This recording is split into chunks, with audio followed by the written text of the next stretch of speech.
మసూద్ రెడ్డి గారు 6 నెలల పాలన 60 నెలల పాలనతో కంపారిజన్ చేసుకుంటే గతంలో ఏం జరిగింది, ఎటువంటి విధ్వంసాలు కానీ లేకపోతే ఏదేం కానీ ఇప్పుడు జరుగుతున్న పాలన కంపారిజన్ చేసుకుంటే కీ పాయింట్స్ ఏం చెప్తారంటారు వాటిలో? గతం అనేది ఒక చీకటి యుగంలాగా గడిచిపోయింది గడిచిన 5 ఏళ్లలో. అంటే భావన అనేవి 2 రకాల భావనలు ఉంటాయి. శ్రేయోరాజ్య స్థాపన అని ఒకటి అంటారు, అదేవిధంగా సంక్షేమ రాజ్య స్థాపన అని ఒకటి అంటారు, ఇంకోటి ఏంటంటే మిక్స్డ్ ఉంటుంది అన్నమాట. సంక్షేమ రాజ్యము, శ్రేయోరాజ్యము. ప్రజలు సంక్షేమ రాజ్యం కోరుకుంటారా, శ్రేయోరాజ్యాన్ని కోరుకుంటారా అన్న ఒక భావనలో మనం ఆలోచనలో పడ్డప్పుడు ఏం జరగద్దంటే, మాకు సంక్షేమం కావాలా, శ్రేయోరాజ్యం కావాలా, రెండూ అడుగుతారు. అంటే నా దృష్టిలో ఏంటంటే ప్రజెంట్ కూటమి ప్రభుత్వము అటు సంక్షేమ రాజ్యాన్ని ఇటు శ్రేయోరాజ్యాన్ని రెండిటిని మిక్స్ చేసుకొని ముందుకు అడుగులు వేస్తూ నడుస్తుంది. గత పాలన అంతా చీకట పాలన, నేటి చంద్రబాబు నాయుడు గారి పాలన గణరాజ్య పాలన. గణరాజ్య పాలన అంటే ప్రజలు మెచ్చిన పాలన, ప్రజాస్వామ్య హితంగా జరుగుతున్నటువంటి పరిపాలన. కాబట్టి మనం ఏ విధంగా కంపేర్ చేసుకున్నా కూడా నక్కకి నాగలోకానికి ఉన్నంత తేడా ఉందని మాత్రం చెప్పగలను. ఇదే పంద చివరిదాకా కొనసాగితే మళ్ళీ కూడా బౌన్స్ బ్యాక్ అయిపోయి మళ్ళీ కూడా చంద్రబాబు నాయుడు గారు మరో 5 సంవత్సరాలకు కూడా ముఖ్యమంత్రిగా ప్రజలు ఎన్నుకున్న ఆశ్చర్యపోనవలసిన అవసరం లేదు. ఇదే పంద చివరిదాకా కొనసాగితే. అంటే గతంలో నవరంధ్రాల పథకాలు తప్ప, అంటే నవరంధ్రాల పథకాలని నేను ఎందుకంటానంటే 730 హామీలు ప్రజలకి ఇచ్చి ఈ నవరంధ్రాల పథకాలు మాత్రం అమలుపరిచి నేనిచ్చాను అని చెప్పుకున్నాడు. ఓడిపోయిన తర్వాత కూడా అవాతాతల ప్రేమలయమైనాయో అక్కా చెల్లెళ్ళ ప్రేమలయనైతే అని దీర్ఘంగా ఆలోచనలో పెట్టి ఒక ప్రెస్ మీట్ పెట్టాడు. సరే, గెలుపోటములు అనేవి సహజం. ఒక కబడ్డీ ఆడినా, ఒక క్రికెట్ ఆడినా గెలవాలని ఆడతారు. కానీ గెలుపుకి ఎలా ఉంటుందంటే 6 బాళ్ళకి 6 సిక్స్లు కొడితే ఎలా ఉంది? యువరాజ్ సింగ్ క్యాన్సర్ వ్యాధి రక్తం కక్కుకుంటా కూడా యువరాజ్ సింగ్ భారతదేశానికి వరల్డ్ కప్ అందించారు. ఆ ఇంప్రెషన్ అనేది నాకు బాగా గుర్తు.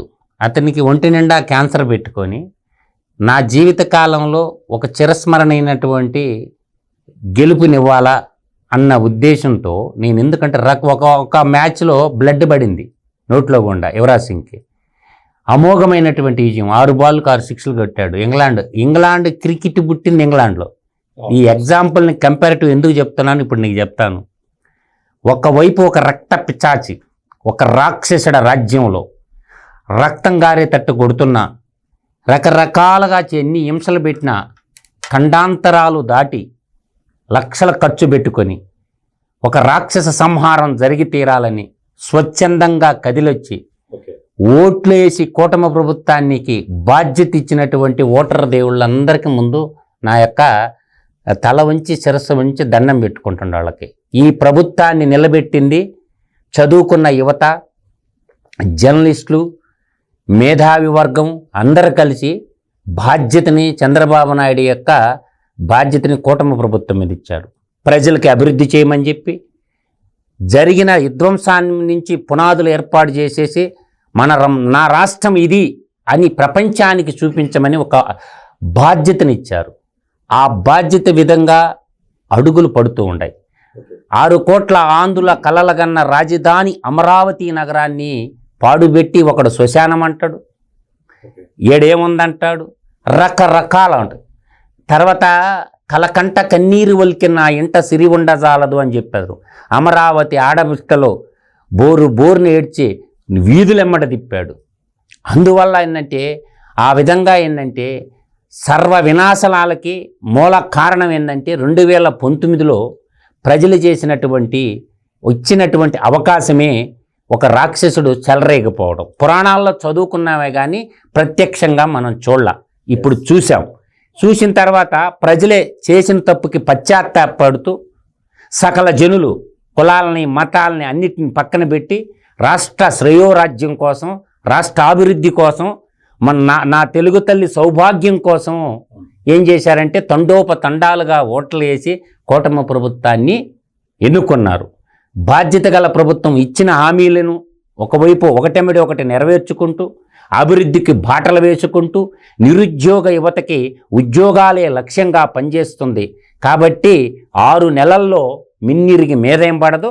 కాబట్టి ఇంకా నాకు తెలిసినంత వరకు 18 నెలల్లో చంద్రబాబు నాయుడు ఫలాలు అందరికీ అందిపోతున్నాడు. కొన్ని ఫలాలు సంక్షేమ పదాలు అందుతుండే, కంటితో చూసేటటువంటి ఫలాలు కేవలం 6 నెలలు అయిపోయింది. ఇంకొక 12 నెలలు నా ఎక్స్పెక్టేషన్ వచ్చే డిసెంబర్ నాటి 31 నాటికి మన అమరావతి రాజధాని జిగేల్మని ఎగిరేట అగుపడేటటువంటి పరిస్థితి ఉంటుంది.